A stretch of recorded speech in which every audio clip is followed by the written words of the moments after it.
Mr. Taylor is a former professional soldier, and he's the editor and publisher of Esprit de Corps since 1988.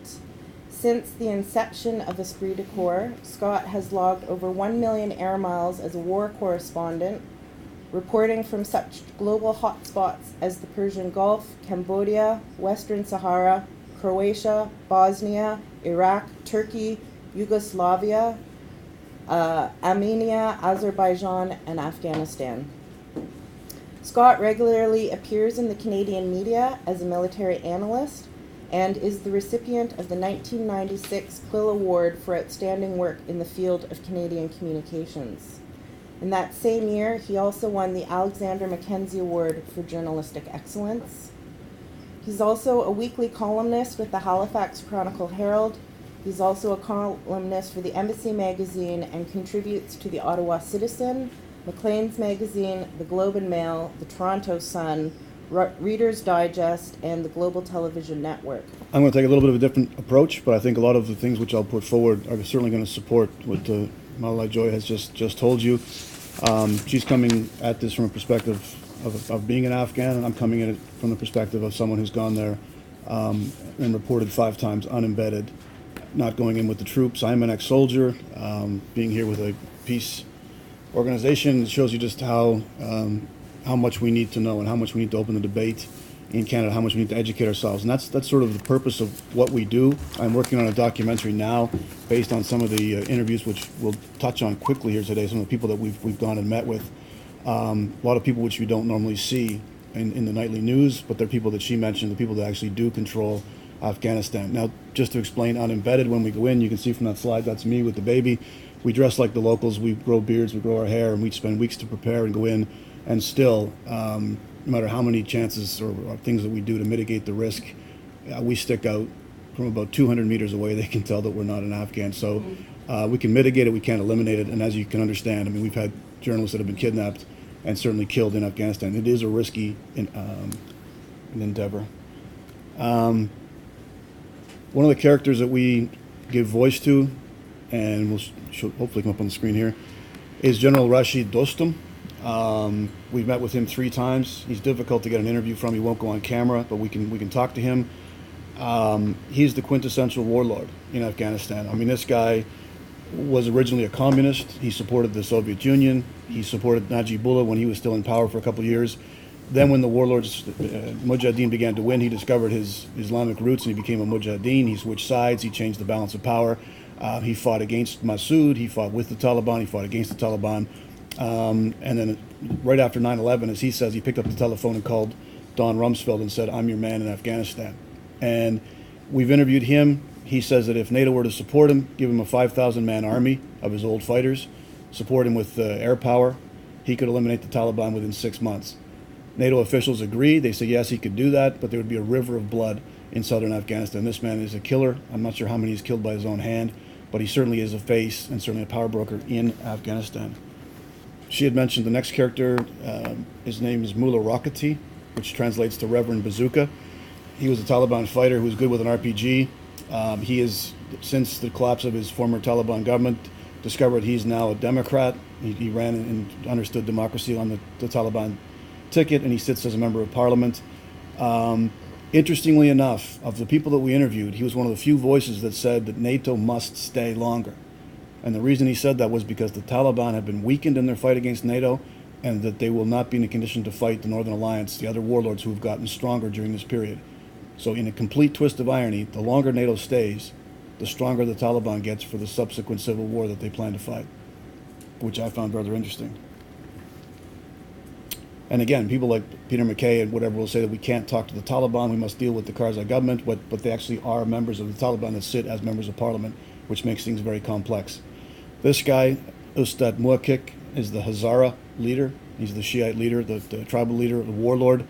The Hazaras are the lowest caste or ethnic caste, the only Shiites in Afghanistan. They tend to get quite a beating, but when they have the weapons and the power, they give out quite a beating as well. I think Ustad Muakik's phenom that he's noted for is disemboweling pregnant women of his enemies.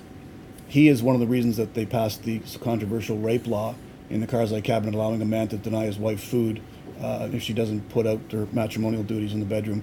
That was to appease him in order to get his election vote up last in 2009. One of the people we use as a source in Kandahar, probably the Westerner who knows Kandahar the best of anybody, is Sarah Chase. She runs a small soap factory there, employs about 8 people, speaks fluent Pashtun, knows the locals. She's allowed to operate there. She can get a feel for the pulse of the population. She was there when we talked to her. It was right after Minister Bernier had made the comments about the governor of Kandahar should be replaced because he was corrupt. And here there was a backlash and made it look like we were, manipulating the puppet of Hamid Karzai's government, and that we shouldn't be saying such things as diplomats. She said that at that moment he was the most popular man in Kandahar because he spoke the truth. And people of Kandahar would be very happy if whoever was in charge came in and actually respected the rule of law. And her question to us was, are the Canadian troops fighting and dying in Afghanistan to make a few Afghans rich, or to bring law and order, justice and prosperity to the average Afghan? Because at the moment, we're doing the former, not the latter. Noreen MacDonald, I traveled with her. She's changed the name of her organization. It was the Assembly's Council when I traveled with her to go out. And again, very difficult to ascertain and to take polls from the people in Kandahar. It's very dangerous, but she would go out dressed as a man. We would go out with armed guards, and she would try to conduct surveys, and the limited information that we could get was certainly insightful. And one of the things that I always remembered from those trips was what it means to be truly illiterate. We talk about illiteracy and what that means without understanding it. When we would get there, the kids, if they could see themselves in the playback on your camera, they were mesmerized. And you realize very quickly what they were mesmerized was because they know what their friends look like. They wanted to know what they look like. This is a place where there's no sanitation points. They've got no mirrors. I mean, this is abject ignorance and illiteracy. These people would not even know at the age of 6 or 7 what they look like, and that's a pretty phenomenal thing to try to grasp. This guy, the next one is Haji Alam Gul, and she recognizes him in some of these faces, all these main characters. He's the leader of the Kuchi Pashtuns, which are a nomadic tribe, very powerful, very influential. He sits as a member of parliament, and he's obviously opposed to the occupation, and he said to the effect of, if the West were to give every Afghan a golden house, we would still fight you to the death, which was very insightful in terms of we're not going to buy their long-term loyalty. Obviously, when you want to look back at a situation, people always refer to history. They say that Afghanistan is the deathbed of empires, etc., all the way back to Alexander the Great. The British have been in there 4 times. Of course, we go back to the Soviet Union. This individual, the current ambassador in Kabul, the Russian ambassador, was a young diplomat at the time that the Soviet Union pulled out, and he spent the next 2 years as the representative to the Najibullah communist government, which stayed in power. So he saw the mistakes firsthand that the Soviet Union made and how they dealt with it, and the machinations that went on, and things that he couldn't understand as a young diplomat, how they were allowed to transpire. People like Hekmatyar, the warlord, was allowed to come into Kabul, public enemy number 1, and met with Najibullah to discuss the post-Soviet occupation details of what's happening.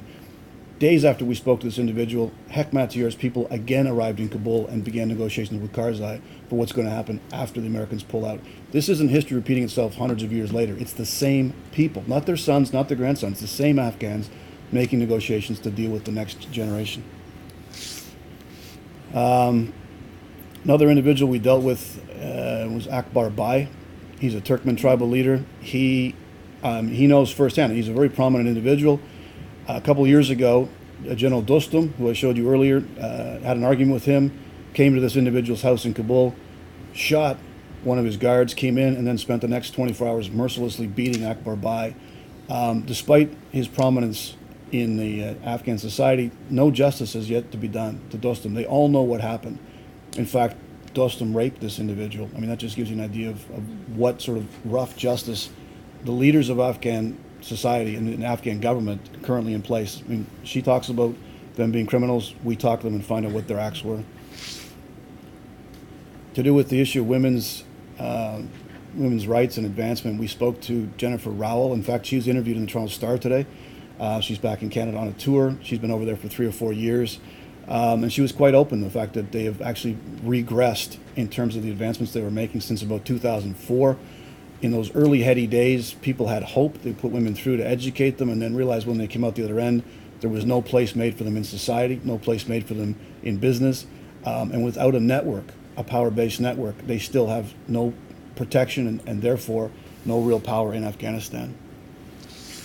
Other Taliban that we talked to, you can talk to them. This individual is under house arrest. He's a former ambassador for the Taliban to Pakistan. He's a Mullah al-Zayef. He spent 3.5 years in Guantanamo Bay. He was turned over to the Americans, and after 3.5 years, they realized that they couldn't actually convict him of anything, so he's been returned to Afghanistan where he's under house arrest. He still has contacts with his former cronies, and one of the statements he made, we talked to him in 2007 and again this year, right after the reconciliation and reintegration policies were being brought forward. At that same moment, the Americans were using assassination teams and airstrikes to kill off a lot of the top leaders, Taliban leaders in Pakistan. He said, if you're serious about negotiating, why are you killing off the only people you can negotiate with? If you kill one leader, then you're going to have to negotiate with 1,000 fanatics, because this is not a top-down hierarchical organization. This is a religious movement, and right down to the lowest illiterate cleric in the smallest village, people still follow them. They can't be eliminated. They're not just a militant wing. They have that, but they're definitely a religious movement. One ray of hope that we found, we're talking about the elections, which were completely botched, but one of the individuals who ran in that election was Dr. Ramazan Bashirdost. He is denied an office in Parliament, even though he won a seat. Hamid Karzai kicked him out. He quit Hamid Karzai's cabinet. He ran instead on an anti-corruption crusade, and with no backing from the West whatsoever, he came third.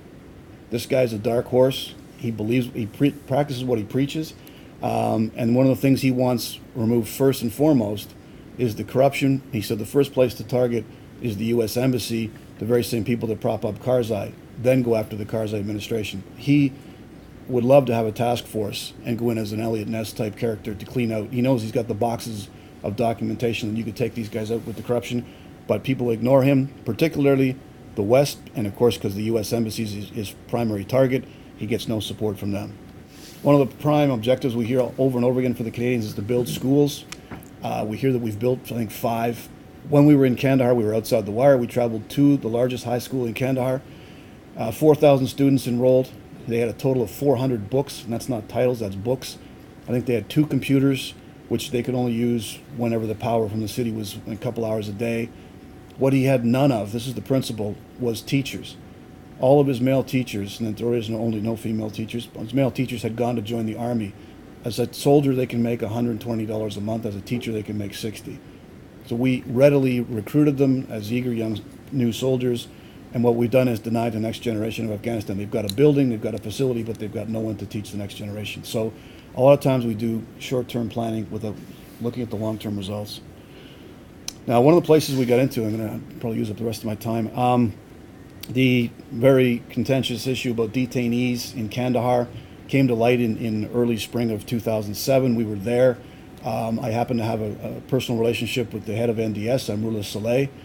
You won't see his picture and you won't see him on film, but I climbed a mountain with him, I broke bread with him, and at the time, because it was a hot button issue in Canada, he granted us permission, my team, the only ones that got inside that actual detainee center in Kandahar where all those alleged torture was taking place. These were the conditions in 2007 when we got in there. Pretty abysmal. I mean, these guys were shackled, but did we see evidence of torture? Obviously not, but we're not stupid. I mean, they're not going to show us that. But the fact is they were willing to open up the doors to us. And as a result of that, I mean, then Canadians did, as you remember, begin doing regular inspections and follow-up. We went back in 2008, and improvements had been made. This was now the new wing that they'd built. All the prisoners had a light blue uniform. They were obviously, things were much cleaner. They had a garden. So they had changed the standards that were in there as a result of the scandal. They were still shackled, but at least now they had clean sandals and clean uniforms. But again, when you talk about the politics of this issue, the fact that it got involved in who said what, who knew what, when they did find out, they did make improvements. And unfortunately, because this government will not admit that they knew and that things were wrong, they won't come out and take the credit for what they did do, which was make improvements to the lives of those individuals. Again, as a result of the relationship with Amrullah Saleh, we got the rare opportunity on 2 occasions to go in and interview inside the Kabul prison would-be suicide bombers, guys that they'd picked up before they could actually detonate their explosives. This is Ghulam Razol. He came from Pakistan. He'd been recruited. He was the guy they caught this year. He was questioned about why he came. He wanted to, as he says, conduct jihad against Westerners. But one thing he was adamant about was that he was not a Taliban follower. So in other words, this thing has already jumped that safety net. We can negotiate with the Taliban now, but as we're seeing as evidenced in the tribal areas and the attacks going on now in Pakistan, this war has now jumped that firewall. And the last guy we'll show is Shaki Rula. We interviewed him in 2007, I believe. He was 15 years old at the time, and he was literally mentally handicapped. He'd gone into the madrasa to be educated. At the end of the day, he couldn't learn his lessons. He was told that his parents couldn't afford to bring him back to the village, so he had to do a mission for the clerics and the mullahs, and that was to conduct a suicide bombing. He didn't understand what suicide bombing meant, and luckily for him, the wiring in the car, he was being remotely detonated, did not go off. He was in a crowded market on New Year's Day. They got him. He still believed that somehow he was going to be reunited with his mother if he committed this act. So again, they're using people against us. This we just want to show you sort of the face of the enemy. And again, the reason for these slides and the background is just to sort of open up the floor to some of the things that we've researched in the depth of or the extents that we've gone to try to bring back this information, just to let you know just how complex a situation this is. It's not about good guys and bad guys. That's just overly simplistic. People say we need to maintain the mission. What mission? What does victory look like? If victory means propping up Hamid Karzai's regime for another 10 years, that's not victory at all. I'll end on that note. Frank's sister lost her life in Afghanistan, mine, and a cousin of mine also has served on several tours with the Canadian forces in Afghanistan. And, when I think of them, and I see, the presentations that you've both given today, I mean, it's a very frustrating, saddening thing to think that friends and family are risking or losing their lives without producing much in the way of a tangible result for people in Afghanistan or for people back home, maybe. I guess my question is, I guess that this event that we were invited to is called, the way forward on Afghanistan. What is the way forward?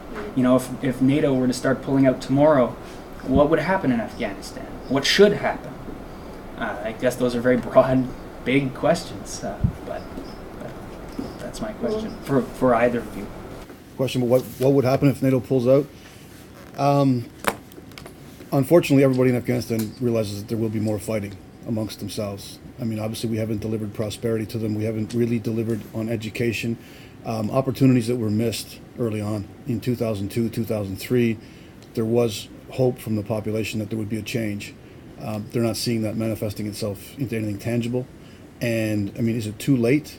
Not really. I mean, we could change, and I'll answer the second question as well if I can. We could do things a lot differently. I mean, we could reinforce success. Obviously, we're coming in this as a NATO coalition. Mostly Christian European or North American countries are supplying troops in a country where it's still illegal to convert to Christianity, punishable by death. We're supporting a corrupt regime that doesn't have a democratically elected mandate anymore. I mean, we've lost all focus. Other elements, such as the Turkish, the only Muslim country in NATO, their troops have not suffered a single fatality due to hostile attack. They've supplied more troops during the period they've been there just because the locals have a history, there's a cultural connection, and there's a religious connection. They have not been targeted. Obviously, Turkey can't take the whole mission over, but there are other things to do. I mean, and they treat it differently. Their PRTs are non-judgmental. They don't have a combat mission. They go in, if they produce economic benefits, and it happens to be in their province a Taliban stronghold, so be it. The people, they figure if they benefit economically, they will then socially develop, and you can begin to educate, and things might change slowly. We keep hearing it's a marathon, not a sprint. We keep approaching it like it's a series of sprints. We've never, and I've always, been shocked that we've never implemented an apprenticeship program. All the construction that we've done, we've built things there, they can't even maintain them because we've never bothered to educate the workers to become carpenters, electricians, or plumbers. We go in, we build it to our standard, we're impatient, and we've gone through this, but repeatedly telling the Canadian public, look, it's a long-term mission. The military element isn't the only element. Sending warriors to Afghanistan, the one thing they've got too many of is warriors. We need to send doctors, we need to send educators, we need to send some other element, but definitely not more soldiers, not beyond the pullout date.